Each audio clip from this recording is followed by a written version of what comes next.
everyone was saying it's going to be a big crash and property was going to drop by 40%. Now, the 40% drop didn't happen. So the big question is this: how are investors like us who weren't born with a silver spoon successfully investing in property to create a passive income and still have a lifestyle now? That is the question. This podcast will give you the answers. I'm George Markowski and welcome to the Positive Property Show. Our mission is to empower 10,000 people to create financial freedom through property using the Markowski method. Join us. Hey guys, how you doing? Welcome. Now, George Markowski from Positive Property. I'm here with David Lipschitz from Logic Finance. If you can hear me okay, happy to talk a bit more about what's happening at the moment in the market, because this is, we've never seen anything like this. Money is so cheap at the moment. And, I've even got clients right now that are saying, I've got cash in the bank, but I might as well borrow. It is so cheap and it's such a great time to get into investment property. Used to be the time where, remember the days where we used to have interest rates of 7, 8, 9%. Those from 30 years ago probably remember that 17%, but yep. Back then you were still a line ball. You had to go, well, actually, how much capital growth am I going to get? How much am I going to get this? You look at all those sorts of things because really the rental yields generally still sit about, like you say, 4.5% to 5%. Now we're getting interest rates at 2%, right? Half the rental yields.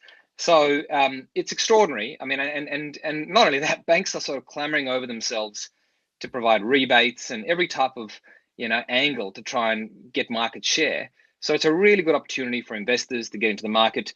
And as you say, this is, we're seeing all the hallmarks of an extraordinary property boom going right now. So, and I dare say the low interest rates are playing a role in that. But if you look at all the fundamentals, particularly with what's happened with the economy, what's coming out of COVID and so forth, and certainly the medium term fixed interest rates and so forth, there's no talk about them going up. No one's talking about them going up, right? So clearly, even if you were just looking to invest for the next 5 to 10 years, this is a great time. There's some certainly a fair bit of stability over the next 5 years from what I'm seeing within finance circles. So obviously, great time for property, great time for finance. Absolutely, absolutely. Now, look, guys, I've got David on tonight, and he's here to answer your finance question. So David's here to answer your finance questions. So please type in any finance questions you've got, because David's going to be able to help you with that. And as David was saying, it's pretty full on. Look, this is the thing, right? The models that the banks are saying, they're saying that prices are very quickly going to go double digit and stay there through 2021. This is actually the biggest boom since the GFC. Even leaves, back in, if you remember back in 2013 and 14, the big mining booms, right? Leaves them for dead. I'm going to answer a few questions here. First one will be on the 1.99%. We were talking about the rebates before, about a whole heap of lenders paying rebates. The same applies to a number of lenders really trying to buy market share with interest rates. The only thing to bear in mind is a lot of these, consider them like a honeymoon rate. There used to be, lenders used to call it for what it was a few years ago, where they said there's a honeymoon rate and then it's just going to go up. They're essentially trying to buy some market share by allowing you to get in really cheap early on. And then as soon as you've done that, then the variable rate will sort of push it up. So just bear in mind, if you're getting those 1.99s, that are great, but just in 2 years' time, or whenever that rate expires, you really want to review it and have a look at what else is in the market at that time. If it makes sense. But if you're looking to build a relationship with a lender, you want to see what their ongoing rates are as well.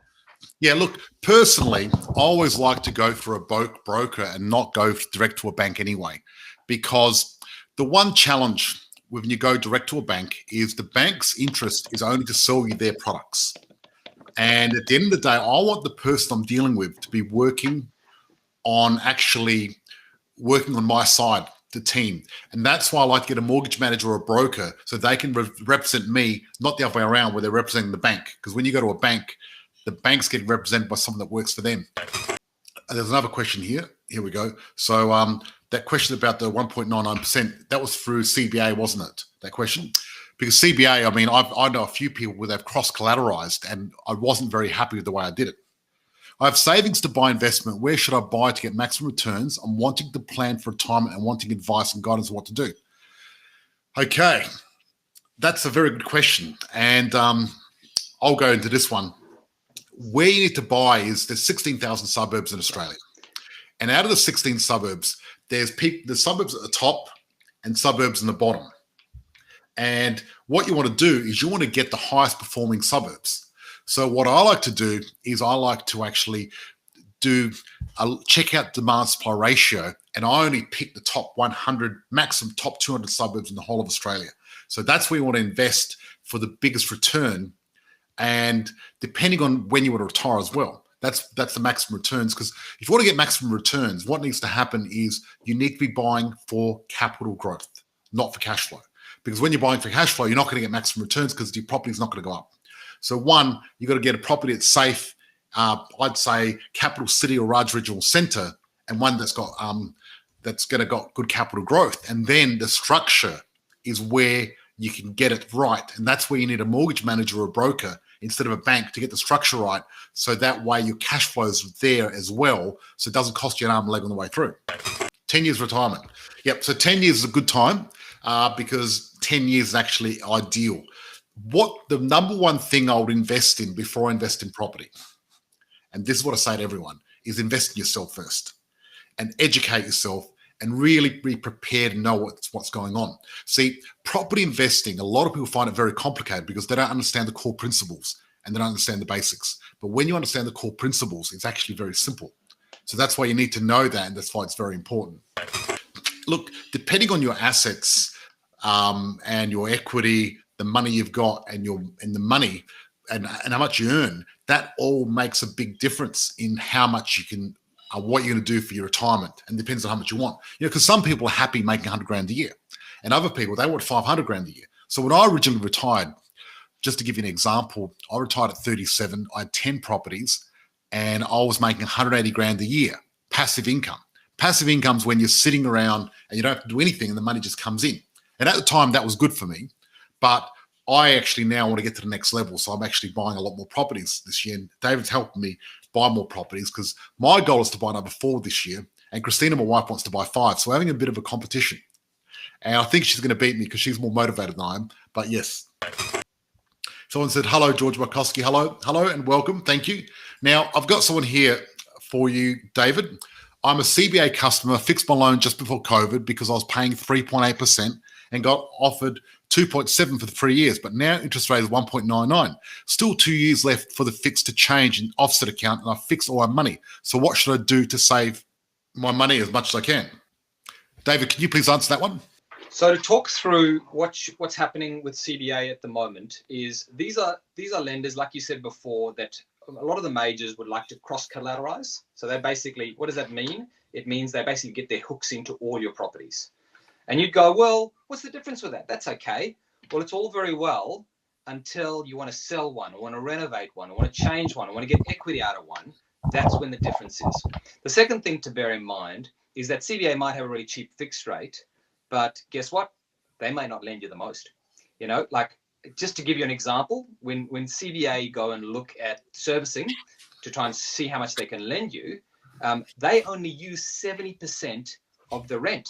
Where a whole heap of other lenders use 80% of the rent, as an example. So their negative deductions are, or their depreciation of deductions aren't too bad. But the reality is, ANZ, particularly if you've got a number of properties, is actually a bit better. We just did a comparison with a client that had a number of investment properties. ANZ was able to lend our client about $100,000 more, exactly the same situation. So often it's very important from a structure perspective to look at, firstly, making sure that properties aren't crossed. Secondly, making sure that you've got your cash flow right, that if you want to go interest only and so forth, making sure that you're only fixing properties that you're going to be keeping for that period. And also, there comes a period when you've got a few properties that you might want to start looking at your second lender. Because just sticking with one lender has its inherent risks. The other issue with the crossing properties is it's all very well. Let's say CBA says, well, I'm going to lend you, $1 million to do this, purchase a number of these properties. That's all very well and good. But in a year's time, suddenly they go, oh, actually, you know what? You know how we were going to lend you $1 million then? Yeah, now we're only going to lend you 800,000. You go, wait a minute, but I'm in a better position, right? It doesn't matter. So, well, we reassess things, and that's how it is. Whereas, for example, if you suddenly had you could just refinance one of your properties, or you had another lender to go with, you've got a whole heap more options. So I think the key thing is to be flexible, being nimble, having all those tools, getting much like you do, George, getting equity out, being ready, because often those opportunities only come by ever so often. And as soon as they come by, you want to pounce on them really quickly. And Absolutely. I know that you and Christine and your team are looking all the time for those opportunities. So it's really important to be prepared. And just one thing I will say, sorry, I know I'm probably just talking a bit of diatribe here. The key thing for me, and the way I see the reason, George, you're so successful, and a number of the people that you work with are so successful, is because you don't leave it to chance, right? You plan, you think about it, you prepare for it. And I think that's how it should be. I mean, there's this talk out there that goes, oh, well, you'll bump into an investment property and then you just go and buy it. Well, not really. You actually prep up, you get the education like you're doing and providing, and then you actually get all the ducks lined up, so that as soon as you find that property, that you turn the key and it's not left to chance. You know exactly how it's going to play out. It makes sense. And I think the finance professional is a key part of that, because often when you're dealing with a bank, they're not looking out for your interests. They're looking out for the bank's interests.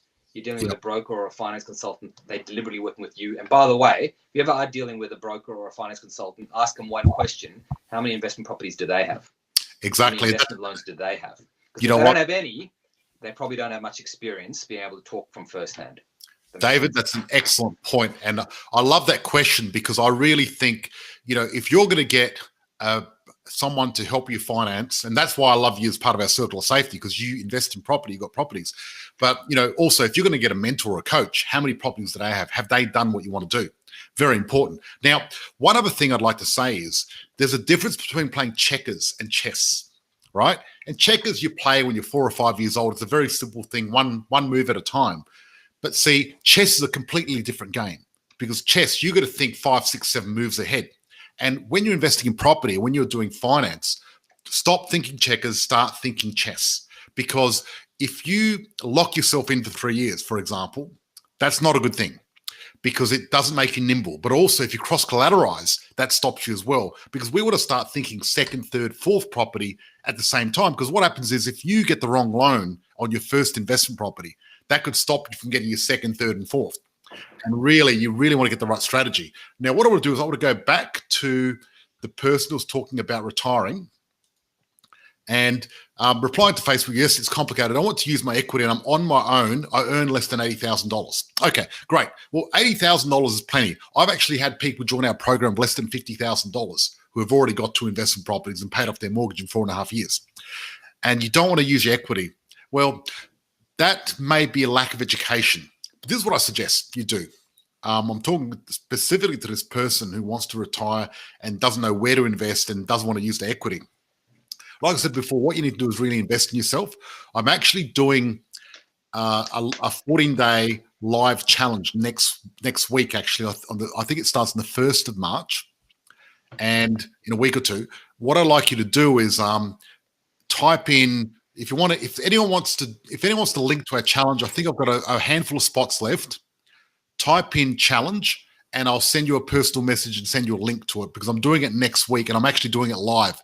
So what I do in this challenge is we sit down and we go through every step of the process of how to invest in property. I'll show you what to invest, how to structure, and I'll teach you how to create a multi-million-dollar game plan. I'm teaching you how to play chess, and I'm teaching you how to set this up for the rest of your life. And seriously, you only have to do it once. And once you've done it, this is going to serve you for the rest of your life.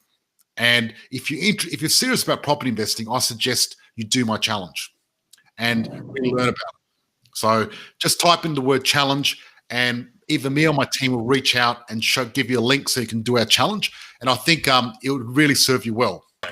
You have to be able to service your loan if you use your equity for low income. Yes, of course. And servicing is important. That's why you want to get a broker on board or a mortgage manager, so they can help massage the deal and make sure we present you the right way, because you might present yourself wrong and the bank's not going to help you present yourself right. Is that correct, David? So I just want to answer this question about the question about should you use your equity or shouldn't you use your equity. That is essentially, that's the gold dust that you've got. If you've got equity, you're in a great position to be able to leverage that. And remember, we're talking about leveraging it at 2%. or something along those lines. So basically, you basically be able to get that equity out of your property at 2%, which is a deposit for buying a brand new property, and you're basically getting it at such a low percent, whereas the actual income that you're going to be getting from these properties are sitting over 4%. So that's the way you're thinking about it. You're actually getting something to invest in, something that's actually going to earn you an income, if that makes sense. And you want to make sure that it stands on its own 2 feet. If you can't afford it, then you shouldn't do it. But I think you should be factoring in the rent, even if you're shading the rent, as a lot of the banks do. You do all that, make sure that you're comfortable. Being comfortable is important. But clearly, with the way interest rates are sitting at the moment, there's lots of opportunity. And guess what? What's the worst case scenario? Worst case scenario is you may want to sell it in the future, if you're really uncomfortable. But really, this is a great opportunity. And I like George's, challenge. I think of, whenever I, had a buddy to go to the gym with who sort of challenged you, that's when you get the best results. Getting someone who's actually just going to push you that little bit further. If that makes sense, George. Sorry again about the delay. Yep, that's okay. Yes, and thank you so much for explaining that. But look, at the end of the day, there's two choices you've got, and everyone's out there working 9 to 5, or you're either working a job for someone or you're working for yourself, and you're using your time to earn money. And while you're doing that, your equity is sitting at home doing nothing. Right. And a lot of times, when we do our workshops, I ask someone, a plumber will say, hey, I get up at 6 o'clock in the morning, I'll work all day, and I get back at 7 o'clock at night, and they've done, 11 hours or whatever, 13 hours. And I'm saying, what has your equity been doing? Sitting at home doing nothing. So really, you've got to flip that switch, and you've got to think like a millionaire. See, what the rich do is the poor trade time for dollars, and the rich use their assets to make them money. So if you don't want to use your equity, you're thinking like a poor person. I'm not trying to insult you, but you've got to change your thinking, elevate your thinking, get educated, do the 14-day challenge, or get a coach and learn to invest like a rich person, because rich people, they use their assets to make money. So that's what I do. See, last year, I made out of my property portfolio over $1 million last year, and I didn't have to lift a finger, right? And I'm not saying that to impress you, but to impress upon you that you can make money at a property. And actually, this gets me into the next question. At what stage will I start making millions from property? And look, property takes time. I've really had enough of this whole get rich quick, rainbows and unicorns, and all these people out there saying you're going to make millions out of property straight away, which is not going to happen overnight. Property takes time, and you've got to be in it for the long term. And I really think if you're thinking property, you've got to be thinking 10 years minimum investing to really make money out of property. And basically, if you've heard of the rule of 7, if you're getting a 10% return on your investment, in 7 years, it's going to double. So if you buy a $500,000 property and it returns you 10% per year, it's going to double in 7. Now, over the last 30 years, properties have gone up 40%, just to give you an idea. But let's say worst case scenario, properties give you 7%. That means in around 10 years, you're going to double your money. But the way I see it is, I haven't got a crystal ball, so I can't see the future. But, CBA, Westpac, they're saying we're going to double-digit growth just over the next year or two, right? Which is pretty crazy. But I like to look at, 5 to 7%. So that way, in 10 or 12 years, I'm going to double my money. And if I do it quicker, great. If I don't, I'm still happy, because the 500,000 I would have made, I'm still wasn't going to make it anywhere else anyway. So that's really the way it is. Someone says, just say my name, thanks. But you've come across as Facebook user. I can't see your name, so type in your name, and I will. I love it. Now, there's a little bit of delay with me and David, so there's a few little pauses. So what I'm going to do is try to keep it moving and get David back in. So can I get profits from renting property where I'm living at the stage? I'll get David to answer that one. So I guess there was a number of questions there about whether people are tied into fixed rates and so forth. I think rather than talking about individual situations here on this sort of webinar, my recommendation is get an expert. I mean, you should think of your finance professional just like you think of your accountant, just like you think of your lawyer.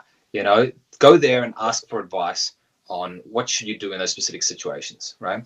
But I will say this though, the great time, so the golden time to really look at changing up, what your interest rates are, what your loan structure is, etc., is when you're looking to buy a property.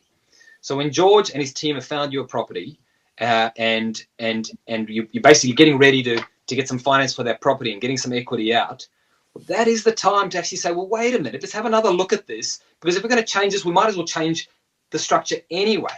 Does that make sense? Because this is the time to do it. So don't miss that opportunity. If you can tweak a few things, clean up a few things, if you need an offset account, you need a few things, that's the time to do it. And particularly if you're going to be breaking a fixed rate, I'd be looking to do it at the time when you're looking to purchase a property.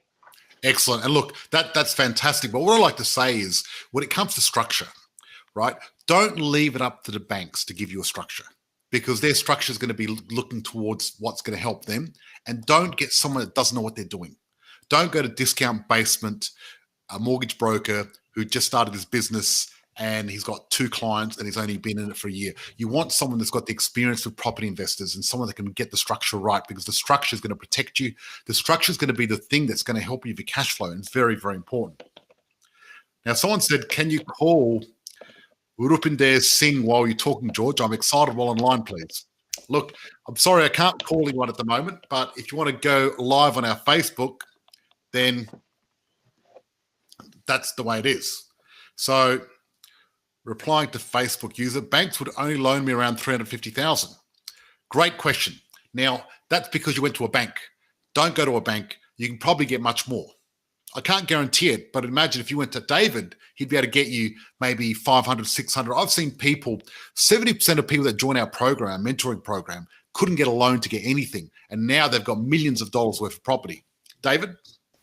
So just to talk about the question about, a bank only being able to lend you, let's say, 350,000.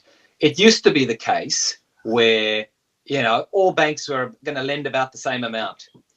Big differences between banks, big differences. And particularly when you start having a number of investment properties, the gulf between what one lender lends you and what another lender lends you is significant, right? So don't assume that if you've had a response from one bank saying they're only going to lend you 350,000, that is the go for all banks.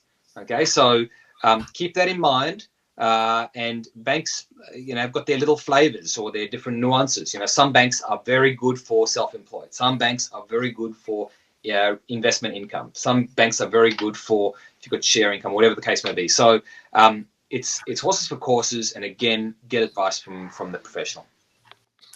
Exactly. Or just wave a hand. Okay, I'm going to wave a hand. Hello and welcome. Hello, I want to wave. Now, there's some other news I want to talk about, which is interesting, right?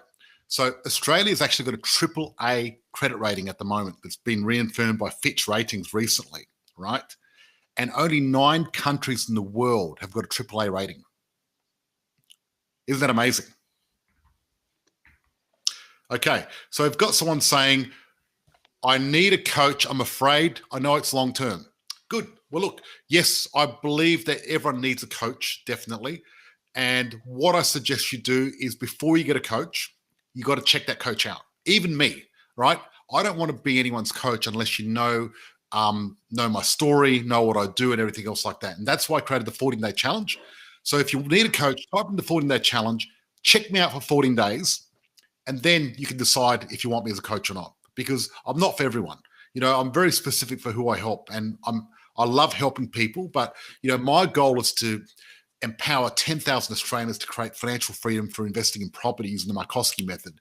We've got over 2,000 people that have joined our program. They're members, and they're currently very successful and very grateful all around Australia who are using my system, and which is pretty awesome.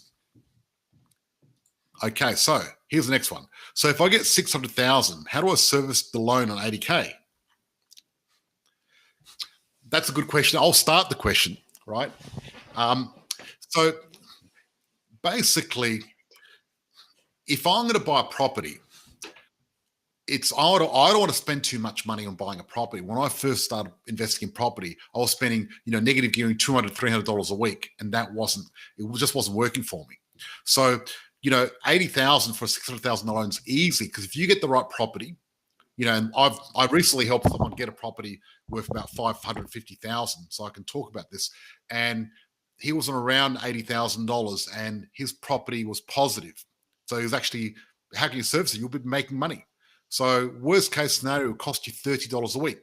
So the person on $80,000, can you please type in the answer? Can you afford $30 a week? If you can, you'll be able to service it pretty easily. If you can't, it's going to be tough.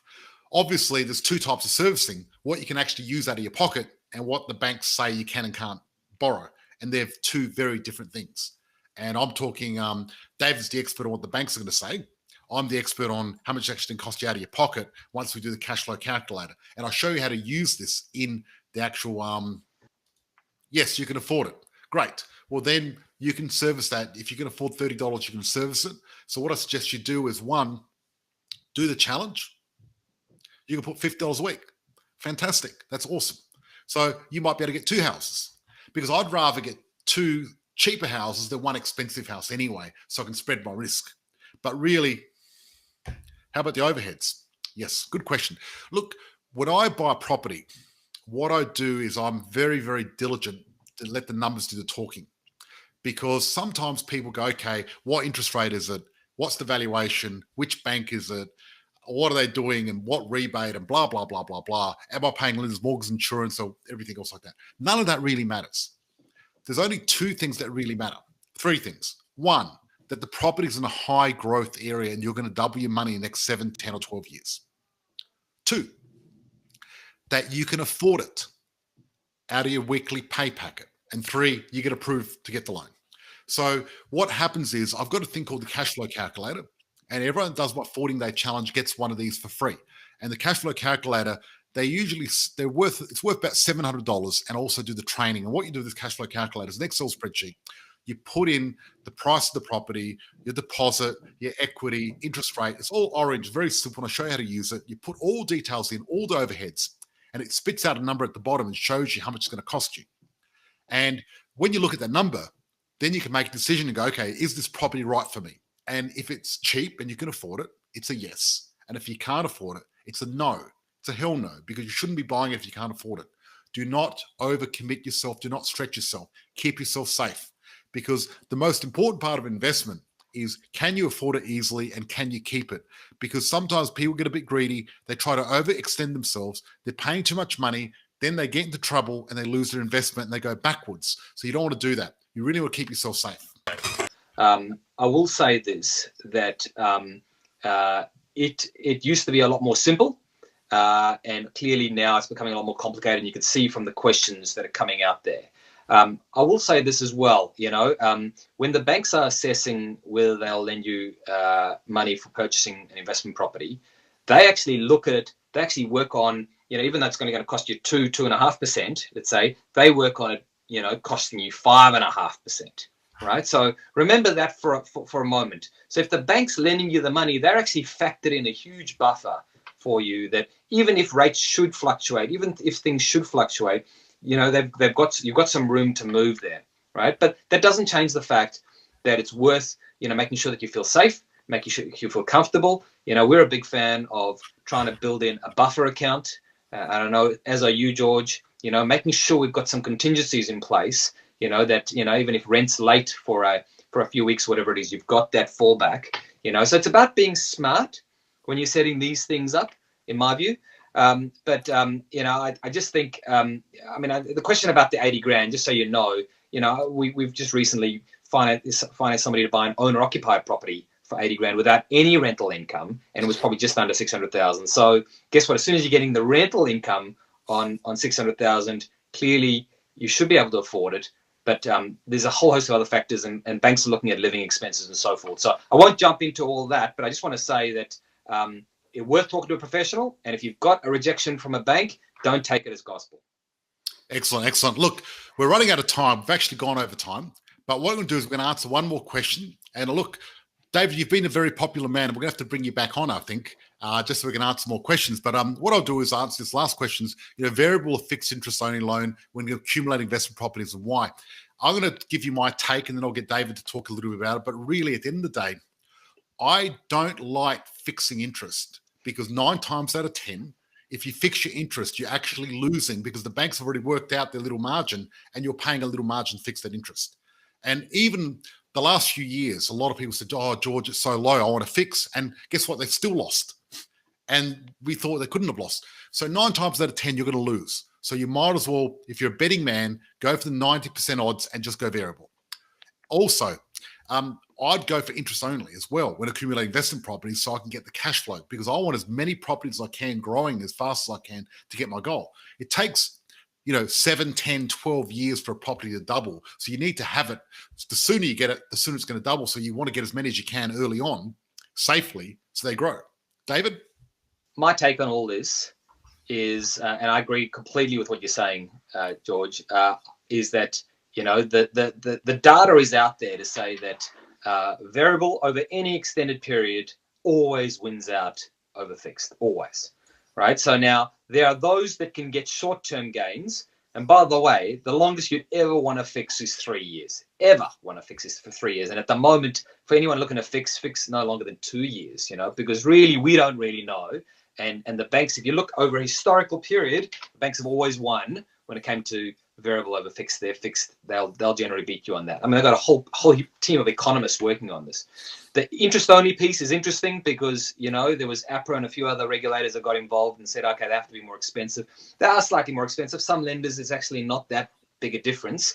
But yeah, it has a big impact on cash flow. So really important to look at that, right? So I think these are all really good questions. But I think George is right. I think, if you've got a choice, go variable, gives you supreme flexibility. There's no penalties if you want to break it early, and if and so forth. And getting equity out or moving to a different lender if suddenly they'll lend you more. You can do all that, and you're not pinned down by that lender. And the amount of clients that I've gotten, I see one of your clients, one of the Facebook users tonight has even noted that they're stuck in a higher fixed rate. That's not uncommon, unfortunately. But if you are looking to purchase a property, certainly a good time to review it at that time. Yep. And look, David and I recently just did a series of videos for the 14-day challenge.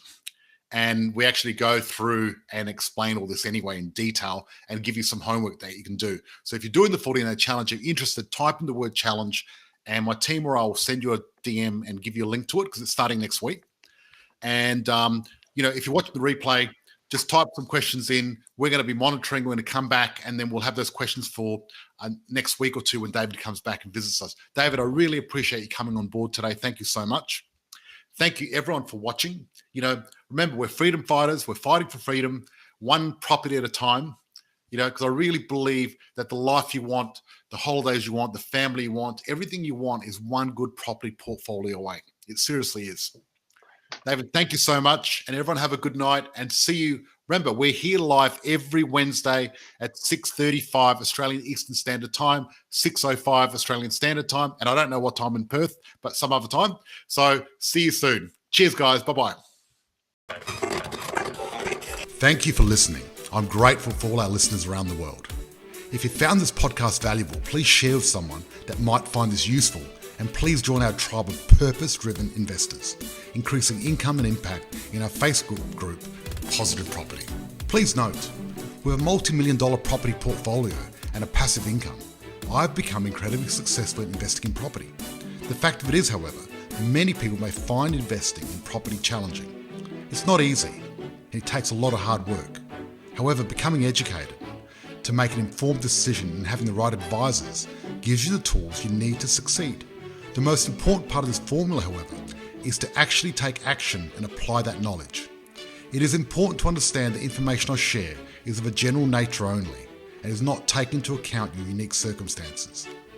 If you're considering investing in any asset class, you need to seek the advice of an independent professional advisor who will be able to look at your specific situation. Be sure your advisor has actually achieved the kind of results you're seeking. Many won't have, so beware. We've taken great care putting those educational resources together. We'd be surprised if you didn't find any errors or omissions. If you do, our legal team says we have to say we're not responsible for those. In fact, as with all things, even your success, we're not responsible. That responsibility always has and always will come down to you and the actions you take. We're passionate about supporting you in that process and helping you increase your ability to create wealth, live the life you desire, and provide all the things you dream of for you and your family.